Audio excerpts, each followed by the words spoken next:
Dr. Sella here, and double flex formation is a nightmare for defenses to try to figure out what type of personnel this is. Because if they're basing their defense on the offense's personnel, they have to make some strong determinations. Determination number one: how many backs are in the backfield?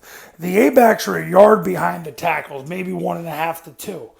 They're directly behind the tackles.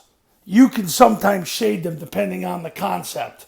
So how do you determine that? Are they receivers or are they running backs? That's the first issue with defenses trying to figure out double flex. The second issue is the receivers. Are they defined as tight ends? Remember, they're not tight ends. They're upright in a 2-point stance. Now, what's happening is Navy and Air Force have balanced feet, knuckles in the knees. They set as deep as they can by law with their helmet breaking the belt buckle in the center.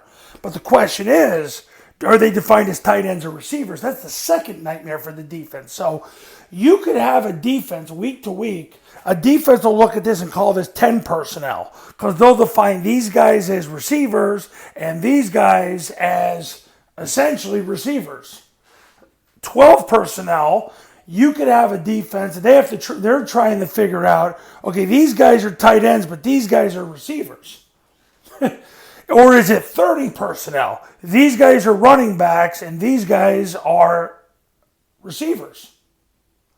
Or is it 32 personnel where there's these guys are in the backfield and these guys are tight ends? This is a nightmare for defenses to try to figure out what type of personnel this is. Because this is not normal football. This is unique football. And this is why this is the greatest formation in all of football. Because you could have week to week, 1 week a team thinks this is 10 personnel, the next week it's 12 personnel, the next week it's 30 personnel, the next week it's 32 personnel.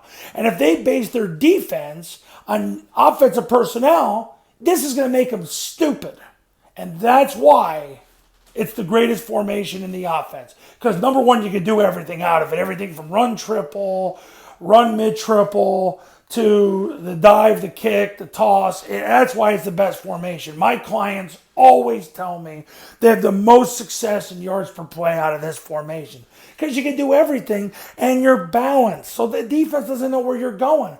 Plus, and the whole purpose of this video is, they got to figure out, are these guys receivers or tight ends, or are these guys running backs or receivers? Because it makes a difference. So that's the beauty of the double flex formation. It screws defenses up because they can't identify the personnel. You want to learn more on how to run Army, Navy, and Air Force's offense the right way the first time? Call me.